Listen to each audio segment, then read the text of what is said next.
Welcome to Imagine Otherwise, the podcast about the people and projects bridging art, activism, and academia to build better worlds.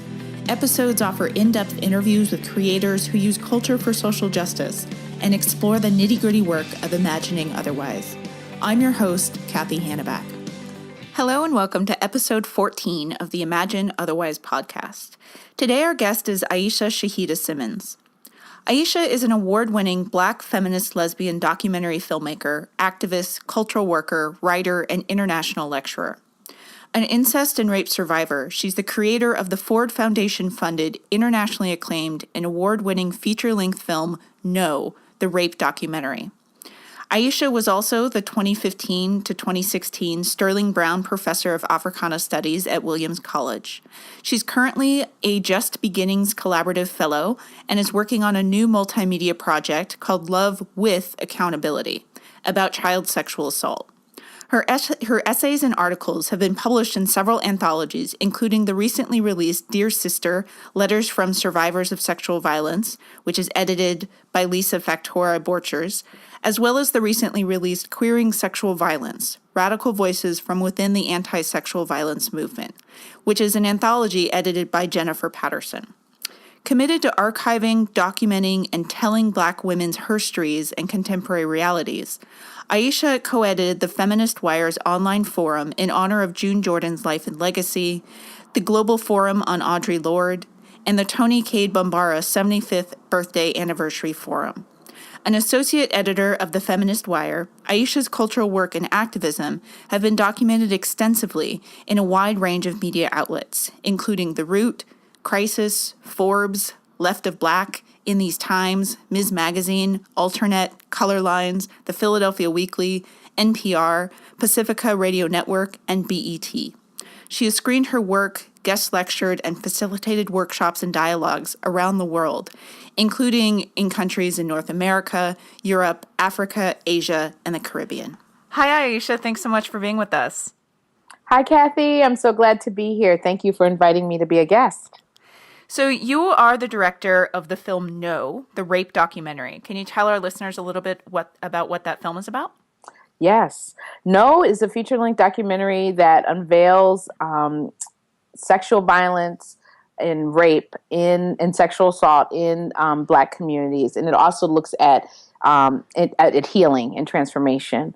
This is its 10th anniversary of its release. It had its world premiere in February of 2006, and so it's unfortunately still relevant and still going strong. And for people who haven't ever seen it, it is as if it came out today. I mean, there are definitely some dated examples, and because I look at the climax, is really focuses on what happened with Mike Tyson when he was accused and ultimately charged with raping Desiree Washington.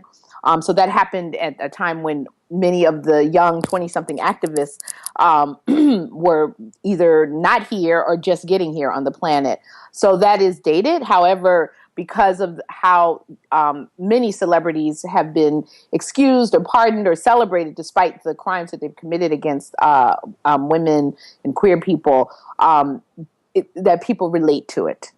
So that you can just kind of maybe, substitute Mike Tyson's name for another contemporary celebrity's name. Certainly. I know I've taught this film myself in my classes, and I've been to screenings of it in a variety of different places. And it's incredibly, incredibly powerful, both for the story that it tells of the extent of violence, but also the extent of resistance, of collective resistance. And one of my favorite parts about it is the way that it traces these collective histories of Black women banding together to fight sexual assault and rape in a variety of communities, both within their communities and in others. And I know that's one of the things that students find so powerful about it. They constantly comment on it. They write blog posts and assignments, and they mostly because they haven't ever seen that wide a representation of the work that Black women have always done around sexual assault and rape prevention. Yeah, I mean, and thank you first and foremost for just that wonderful description of the film. I mean, for me, it was very. I am. Let me start or continue by saying I'm a survivor of incest and child sex abuse as well as rape, and I was raped my sophomore year in college, and so I really I. So this is very personal as well as it is political, academic, all of that. It's all, but it is definitely personal, and I am definitely a generational survivor. That is to say that my mother, who is featured in the film, Dr. Gwendolyn Zahar Simmons, talks about sexual assault attempts that happened to her when she was in college at Spelman College in the 60s, as well as when she was a frontline activist revolutionary in the Student Nonviolent Coordinating Committee, known as SNCC. And for me, what was very important was to really look at not just the testimonies, which are very powerful and always important, right? So you have the testimonies, but to kind of situate it in a historical context, to look at sexual violence in African American communities from enslavement in this country, in the United States, through present day. And of course, present day is always relative in terms of when the completion date was, but really looking at how Black women have resisted sexual violence in our communities while also simultaneously fighting against racism and white supremacy. So we talk about how Ida Wells Barnett, who was a major anti-lynching crusader at the turn of the 20th century, really also was very clear that lynching was not only used as a tool to silence and murder Black men, but also to silence and murder Black women and children. And then really also again because there's this notion like that when Black women and come forward about sexual violence in our communities, that we're traitors to the race, right? And traitors to the race means traitors to Black men. Race becomes masculine identified. And I really wanted to push back and say, no, Black women have been at the forefront of major racial movements for transformational change in this country, while simultaneously being sexual assaulted by their lovers, brothers, comrades, friends in this movement. And up until recently, weren't really going to the police, because you're not going to the police in Jim Crow US of A. You're not going to go to, and even now, right, when the height of our awareness around Black Lives Matter, how do you go to the police, or where do you go? Which then for me moves to my understanding and belief in what are ways in which we can have transformative and restorative justice to address this atrocity. So it's not to let the perpetrators off the hook, but how do we hold ourselves and our communities accountable? So can you say a little bit about how you see your work in this film, but also more broadly, combining art, activism, and academia in the service of social justice? Ooh, yeah. Well, I was very fortunate to study and just learn and just be around Toni K. Bambara from I would say the like late 89 through 90, up until her passing December 9th, 2005. Excuse me, 1995 up until her passing to 1995. And so at that time I was like 20 to 26. So that was a very formative time in my life. And so she always talked about how the role of the artist is to make revolution irresistible. And she also talked about the work that writers, filmmakers do who are committed to social change, that we're cultural workers, that we're using our work, our cultural work, our art in the service of liberation and transformation in our communities. So for me, when I became a filmmaker and identified as a filmmaker, as an artist, I identified as a cultural worker, as a Black feminist lesbian cultural worker in the tradition of Toni K. Bambara. And so in my previous work as well, I've always been interested in how can you, to the extent that, you can entertain, right? How can you entertain while also educate? And so for me, no covers one could say like 300 years, right? So if we're going from enslavement through present day. So how do I touch upon all of that information, right? And clearly it is a survey view, right? How do I touch upon that cinematically. And that's what I think the power of film, right? So if I were to write a book, I can't even imagine writing a book, right? That in terms of covering the ground that no covers. But picture's worth 1,000 words. And I believe that in moving image is worth 1,000,000 words. And so for me, I did use poetry, dance, music, archival footage, scholarship, and activism to really kind of, show how the, for lack of a better words, marriage or intersection of all of these disciplines can play a role in radical social change. And I've seen it happen. I mean, I've screened No extensively throughout the U.S. It is subtitled in Spanish and French and Portuguese, thanks to a major grant from the Ford Foundation.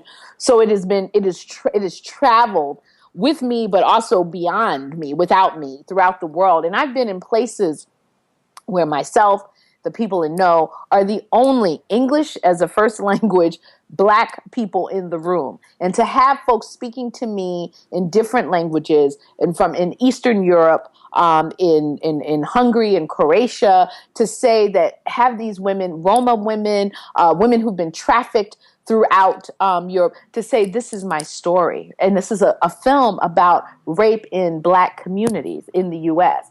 That really shows me the power of the medium to not only for people to relate to it, but also that folks also learn about parts of African American history. And I would say Black feminist history, right? Because I think that No, while it also addresses sexual violence in Black communities, it also it looks at Black history, which is American history, through a Black feminist lens.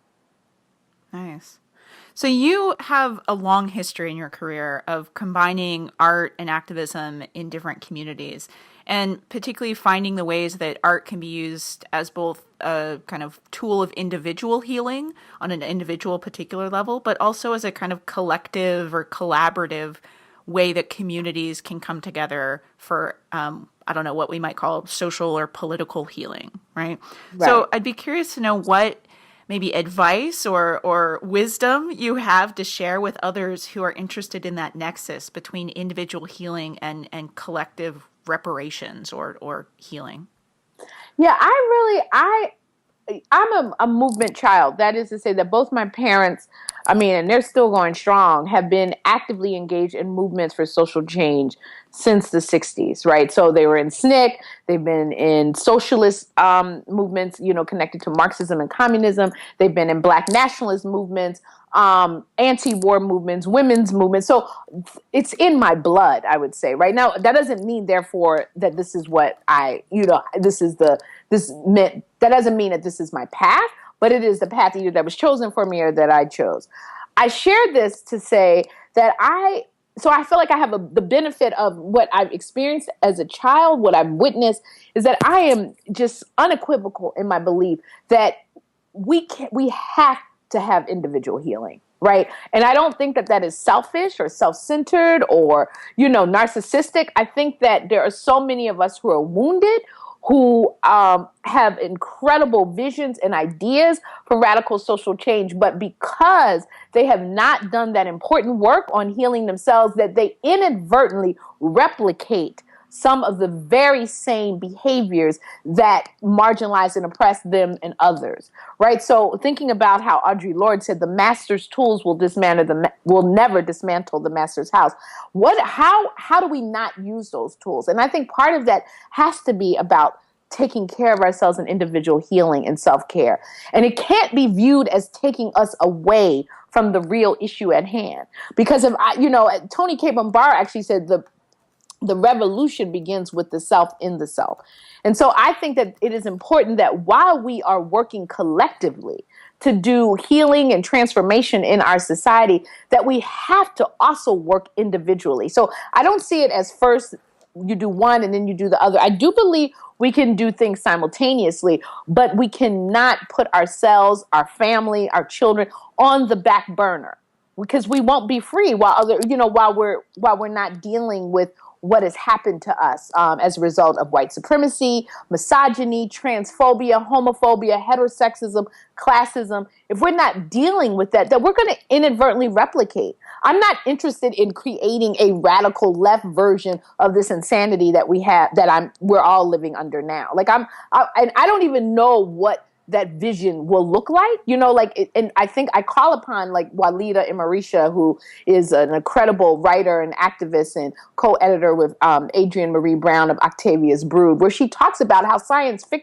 how marginalized communities are science fiction visionaries, right? That what does it mean to be enslaved and to say my people will be free? Like, what is that, right? Like, or to imagine life without prisons. Like, I think that, so we have to have the imagination. And this is, again, dovetails to back in terms of the relationship, in terms of art and social change and work. We've got to envision a world that we're not even living in, that we may not even see, but work towards so future generations to see. So we've got to move beyond these kinds of structures. And I think part of that is about liberating our own minds, our psyches, our bodies, and our spirits, while also doing the work with others collectively. What you were just saying about kind of the role of Blackness in science fiction and the kind of the imagine otherwise aspect of science fiction reminds me a lot of one of the earlier Imagine Otherwise podcasts with Andre Carrington, who has a fantastic new book called Speculative Blackness about precisely that, right? About how African American communities and Black communities more broadly, but he specifically focuses on African American communities in the U.S., how they've imagined otherwise, how they've imagined these kind of speculative elsewheres, other times, both that are in the past and that are in the present, past that maybe never were or that were never allowed to be, presents that have been denied but show glimmers of themselves in certain spaces, and then futures, folks have yet to imagine or are in the process of imagining. So it's certainly an interesting connection to how various kinds of art forms, literary forms. He talks about comics, performance art, film. All of these kind of forms of art are places where those other worlds can be made. Right. Yes, I agree. And I think that's, and I think that we need it's hard when, when you're under siege, right?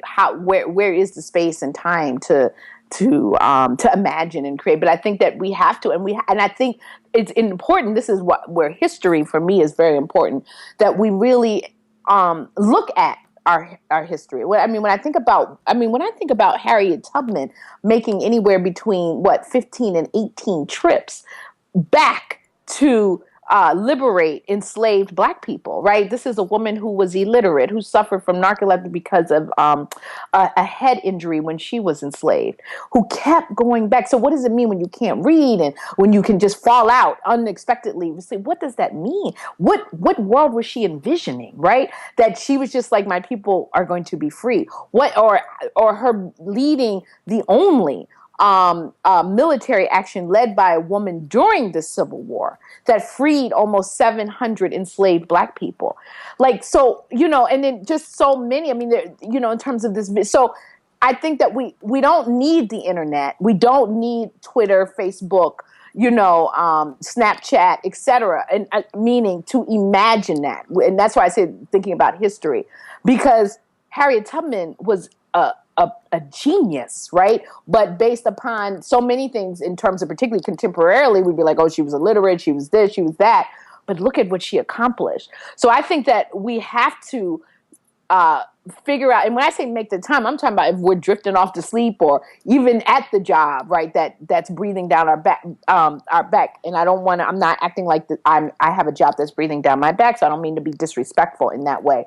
But just finding those moments to think about what is the world that we want to live in, and what could it take, and individually, right? So I think, again, it's that we need the collective work, but what's that individual action, which is why I'm going back to Harriet Tubman, one woman, in terms of what she did. And there's some saying, as I was reading in a book called Remnants about Rosemary Harding, Freeney Harding, her co-book, a book co-written by her daughter, Dr. Rachel Elizabeth Harding, where Aunt Rose, she was one of my spiritual aunts. She's passed on. She talks about how there were many Harriet Tubmans, right? So in terms of that there were many who were freeing folks that we know about Harriet, but there were others. So I think that this is that kind of work that in terms of how past is prologue. And I do, just back to what you were referencing in terms of Carrington, that speculative fiction, in terms of thinking about that and then thinking about how speculative fiction can become our reality. That was beautiful. I love that. Speculative fiction can become our reality. That's definitely going in the show notes. So you have a very, very long history of collaborating with a whole bunch of different communities, individuals, different artists, scholars, students. I would say it's one of the things that characterizes your works very, very strongly. And as we know, that collaboration is pleasurable and it's hard, right? Mm-hmm. So how have you found that collaborative process? Are there particular kind of communities or people that you've had a lot of fun collaborating with? What are maybe some of the challenges that you've come across in collaboration? And how has that kind of collective work allowed you to maybe create things that you wouldn't be able to create by yourself? Well, I carried the vision for No for 11 years, 7 of which were full-time. I carried it. I'm the producer and director and writer, but I did not do it alone, and I could not have done it alone. I worked with an incredible group of predominantly Black women, filmmakers, artists, dancers, who helped to carry the vision. And I felt Tamara Xavier, who was the first co-producer of No and the director of choreography. She was the person who, because of her, that there's even dance in No. She was the one who taught me, literally, and we had to battle about it, how dance is movement and body is as important as what's going on in the head. Because I'm a very cerebral person. I'm go to therapy, or I'm in my head and never thinking about body memory. And so because of Tamara, dance is in No. There's Joan Brandon, who's the director of photography and associate producer. She did, she, at that point, I was making No, what I feel like the Stone Age is when initially I was like, oh, it's going to be high 8, which is only filmmakers would probably know what that is. And then Joan introduced me to something called mini DV. So this was before, HD and, digital video on disc. So and then just traveling and work. She was on every single shoot. Her lens kissed everybody in No. So it was a pivotal role. And then Gail Lloyd, who's a co-producer and contributing editor, also almost from the very beginning was a part of No. And Sharon Mullally, who is a white woman, filmmaker, editor. Combing through the footage. I had over 40 hours of footage from which she created the first draft of what became No. We worked together, and then Gail came in. Gail was already always in as a camera person and co-producer, but then came in at the end in terms of as a contributing editor. So working with those four, I view them as kind of comadres in many ways of No, was very powerful and definitely challenging. Sharon and I are different generations. She's from my parents' generation, so I think that was very powerful, and definitely in terms of being a white woman, which was very important because for me, while No, I definitely was speaking to Black communities, I also wanted others who were not Black, right, in the U.S. to kind of grasp, curious, and so I think that pushback in terms of when I say pushback, questions, discussions, particularly as Sharon was very much involved in anti-war, Vietnam War movements, peace movements. So really in kind of talking about how do we grapple the sacred cows, how do we talk about sexual violence in the civil rights movement, acknowledge that it happened, right? It's critical not to be silent about it. And at the same time, not to allow that to be used as a scapegoat to talk about, that SNCC didn't do anything good, right? And I think that working with Sharon around that segment, many segments, but was so critical. As I said, talking about with Tamara around dance. That was critical. Joan and I had many conversations about the vision and shooting and angles and interviews. And same with Gail. So I think the joys were like not working in isolation, working in community. There were other filmmakers also very much involved. Nikki Harmon was assistant director. So being a part in Tina Morton filmed and edited the closing dance sequence with myself and Tamara. So that was a magical experience. The three of us working on that together. So, it was powerful in many, many ways. But I don't want, there were fights, there were disagreements, space taken, all of that. So I don't, and I think it's important to acknowledge that, because I think that sometimes we think that collaboration should be an easy road, and I don't think it is. It doesn't have to be easy. We're different people with different experiences, different visions, different viewpoints, different perspectives, and it's not about, me becoming you or you becoming me. It's hopefully about hearing each other's perspectives and visions and seeing where's the common ground. Is there common ground? As I said, at the end of the day, the buck stopped with me in terms of the final decision. But for me, even just the process of no was very much I would ask the questions during the interviews, and it was a closed set, most of them, particularly with the survivors. But then after I asked the questions, what would happen was that I would then ask the crew if they would be willing, if they had questions that they wanted to ask. So it was, for me, and I think that that's very much a part of that's a part of feminism, right? Like having scholar activists, advisors, particularly the late Dr. Aronette M. White, who died suddenly from an aneurysm in 2012. I can't imagine no without Aronette White, without Dr. Janelle White, without Dr. Elsa Barkley Brown, in terms of, them helping me figure out the direction, helping, help when I would come back to them or saying, well, this is the research and work, really working with dedicated scholar activists. Like these women have been, have dedicated their scholarship, their graduate work, their postgraduate work, all of that around these issues, to be able to tap into them and to get that, and to learn from them, right? And then apply what I learned from them to the work. And so, as I said, it wasn't easy, but it was joyous in the way in which, that even in those difficult moments, I felt that I stretched, I evolved, I transformed, and I think by extension, so did No. So that was, I'm glad it's over. I feel like it was 11 years, and 10 years later, like I feel like I've recuperated from No.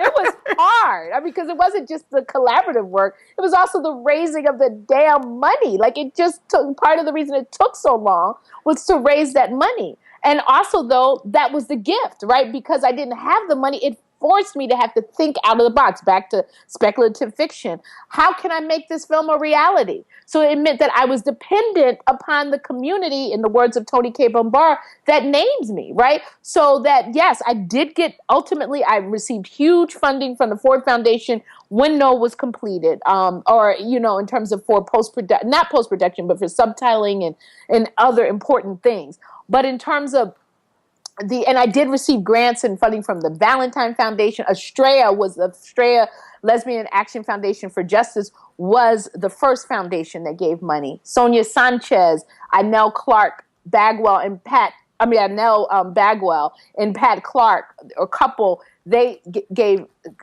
considerable amount of money towards No. Sonia Sanchez was the first individual to give money. So it was a community. So what, for me, and I think this is really important, it meant that I was accountable to the community, right? And the community was accountable to me, in a sense, being that often when we get funding from grants, foundations, and funds, it's usually about how can I fit my proposal, my vision, into what they have decided are their funding priorities, right? So many of us, we have to jump through hoops, and usually we can figure it out. But this was a little different. When somebody is like, here is $1 or €1, and I was making No before the euro, so a franc, or whatever, in terms of the European currencies. how, we are supporting your film, or to have queer and feminist, and sometimes feminist queer Europeans, and when I say Europeans, I don't mean just white Europeans. I'm talking about Arab women, Ethiopian women, Caribbean women, sub-Saharan African women in Europe, bringing me to Europe to screen the rough cut, paying me and using that opportunity to talk about sexual violence in their own marginalized communities in Europe, right? So that before it was done, was already an educational fundraising tool. So that I could then use that money that I received in Europe or from speaking engagements at colleges and universities in this country and put it back into No. And I think that of course it would have been great to get that big grant immediately. But and I'm saying this on the other end, many, single digits, popcorn dinners later. No is a better film because of that struggle. And I am not romanticizing struggle, and I don't want anyone to have to go through what I went through. But I just say in terms of my own personal journey, it is a better film, because if I'd gotten that grant right away in 1995-6, when I, was applying, I would not have included the voices of cisgender men, straight and queer. It would have been, maybe a 30-minute film, and definitely not 90 minutes. I wouldn't have talked about enslavement and lynching, because I thought initially that all I needed to focus on was contemporary issues, right? I didn't know that it was important to look at sexual violence and race and gender in this country historically through present day. I didn't understand that at that moment in time, right, when I didn't get that grant, that was important. But it was these screenings and these discussions when people would say, how are you going to talk about a brother when he's already been enslaved? Or I was making note during, right in the height of Clarence Thomas, Mike Tyson, O.J. Simpson, right? 3 people who are still in the news, many years later, but the height of that stuff in the 90s. So it was really like, and I'm out dyke, it was really like, oh, I am out to like destroy Black men by making this film. And when I was like, no, I'm out to heal the Black community and hold perpetrators responsible and accountable for the violence that they are causing, not only against women and children, but against the community. So what are you working on now?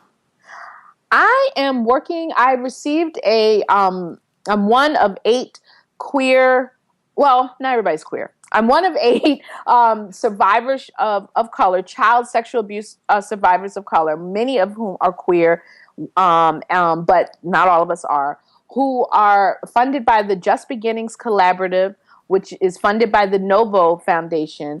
And and we're each received a 2-year fellowship to focus on our own individual projects to eradicate child sexual abuse. My project is called Love with Accountability. It is it will be a multimedia campaign that will examine and explore how accountability is a form of radical love needed to end child sexual abuse. So this will include an online forum of writings by survivors and other practitioners around what is their vision about love with accountability. How can we use accountability to and make the direct link to love? Because so often when we're talking about CSA, so often children survivors, adult survivors, and I'm a survivor of incest and child sexual abuse, the discussion is, oh, if you loved your family, if you loved this person, then you would be silent. And I really want to flip that on its head and say, no, actually, we have to talk about this, right? Because and talking about this and addressing it is a form of radical love and accountability. And so I started, the fellowship happened, it was from January of 2016 through December of 2017. At the point that I received the fellowship, I had already was a Sterling Brown visiting professor of Africana Studies at Williams College. So I was part-time on the fellowship from January to June. While there, I had the wonderful opportunity to work with Enrica Tucker-Shabazz, who at the time was a junior, and she was my research assistant. And that was a tremendous gift to work with her and doing a lot of research around what is already out there around child sexual abuse, specifically in Black communities, what's been done, and not only in terms of scholarship, research and stuff, but also popular culture. Are there popular books out there, popular songs, music? Like, are there celebrities who are talking about this? So that is what, in terms of my first 6 months, has been the energy that's been focused on that. Beginning in July, which is, now, I will then move into being full-time working on this work, and hopefully will be partnering with other individuals and institutions in terms of looking at this work. I'm not sure if it will ultimately be a film. I know video will be a part of it. I will have a Tumblr, a Twitter, Facebook page connected to that. Right now they're shells, but they will be up and running, and as well as a website. And looking forward to having in the future, next year, convenings connected to this. I don't have the answers. Like, I'm envisioning the world that I want to live in, or that I want future generations to live in terms of one without child sexual abuse, but I have some ideas. And what I see and hope and envision for Love with Accountability is that will be one of many sites, right? Particularly along with those of the members of my cohort in the Just Beginnings collaborative cohort, inaugural cohort, where we're tackling this issue. And it is as somebody who struggled from 1994 through 2006 when No was finished, and then after No was finished, still struggling. I can't even underscore what a profound gift it is to receive the amount of funding that I'm receiving, to be able to solely focus on my work. That so often, for so long, I've had to focus on my literal survival while also creating the work. And I did it. And I'm just really grateful for this opportunity to do this work and not have to worry about how I'm going to live. And I'm also clear that this opportunity is as a result of the years of struggle, of the years of activism and work that I've created.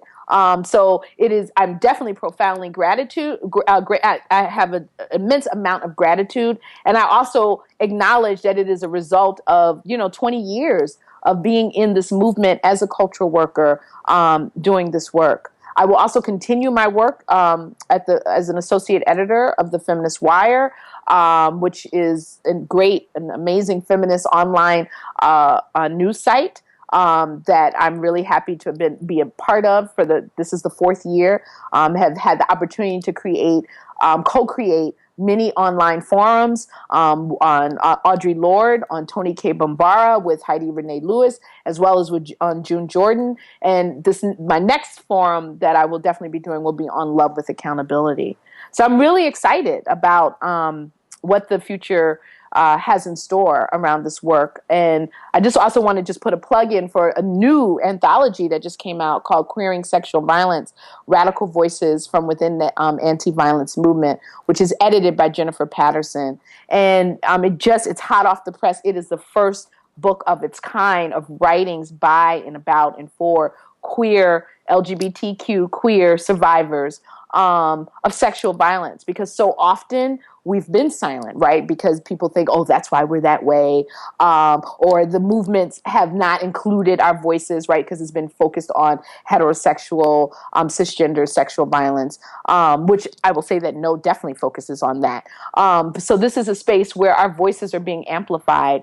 And for me, it's the first time that I've written in detail about my being a survivor of child sexual abuse. So it feels really powerful that the book was released as in May 2016, and that Love with Accountability is being launched in 2016. So for me, there's some really powerful synergy there. So this brings me to my favorite question that I get to ask people, and you've kind of touched on it a little bit, but I'm going to just ask you directly. What kind of world do you want? What's that world that you're working towards when you create your art, when you teach your students, when you collaborate with others on activist projects and art projects? What kind of world do you want? a 14-year practitioner of Vipassana meditation in a lineage taught by the late Essen Goenka, and I bring that up because I have been fortunate to be able to sit many 10-day meditation courses, as well as one or two, a 30-day course, a 20-day course, to just be in silent meditation for 12 hours a day. No talking, reading, no music, and, just meditating and observing within. And it's in those, when I think about those experiences, and thinking about, and unfortunately, it is a privilege to be able to kind of get off the grid completely and do that. I think a lot about the world that I want to live in, that I want to co-create. And I really, for me, I want a world without violence. I think about, what recently transpired at Pulse Orlando, and then all of the violence that we don't even hear about, right, in this country. Not, racial, gender, sexuality. I just finished watching this incredible 5-part series OJ made in America, and God knows I'm tired of OJ, but just what Ezra Elderman did in terms of really contextualizing not only OJ, but just race in this country, masculinity, white supremacy. And so I bring that up because I've just been like, I want to co-create and live in a world where we can really dismantle this stuff, right? That we can dismantle racism, we can dismantle white supremacy and transphobia and homophobia and heterosexism, and where indigenous peoples have access to their land, where people who are immigrants do not have to fear being deported, where I don't have to fear being raped, beaten, shot because of my race, because of my gender, because of my sexual orientation. And I want to, where children where people who are put in charge of children as caretakers, as educators, whatever, are not going to harm them. And I want to be a part of that. Like I want to be a part of that creation. And I see No the Rape documentary, my film, as part of that. I affirm that Love with Accountability would be a part of that. But I see this work as all hands on deck. Like my lens is gender and sexual violence. That's my lens. But through that, I see so many other issues, right? Education, police brutality, it's all interconnected. Somebody else's lens, it may be police brutality. It may be incarceration. It may be education. It may be, economics or Hollywood. And so what I want to see is a collaborative effort, not only in this country, but definitely in this country, because it is one of the empires, and what we do impacts so much in this country, right? Even those of us who are the most marginalized, just if we could, in our own way, however small, do whatever we can to dismantle this kind of horror, nightmare that was created, on the land of confiscated land of indigenous people, and the backs of enslaved folks, and immigrants, of not only people of color, but even Eastern European. I mean, just so many folks who have come here a lot under not because they want to necessarily, particularly those of color. And I include our recent immigrants of brothers and sisters from south of this border, right? This is forced migration as a result of foreign policies that have disrupted what was going on in South and Central America.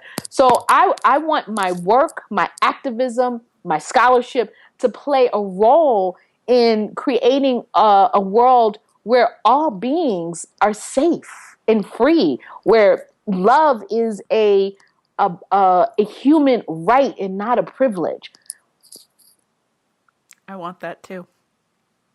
I think a lot of our listeners would agree, and I think that is an absolutely fantastic point to end on.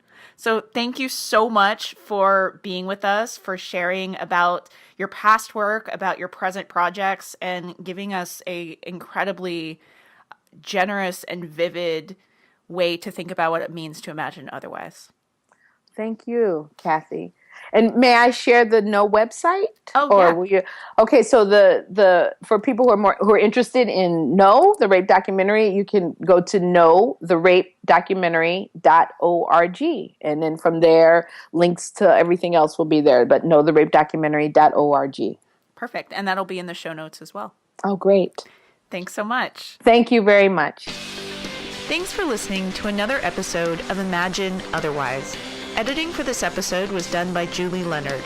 Be sure to check out our website at imagineotherwise.com to listen to full episodes, read show notes, and see links to the people, books, and projects discussed on the show. You can also subscribe to us on iTunes.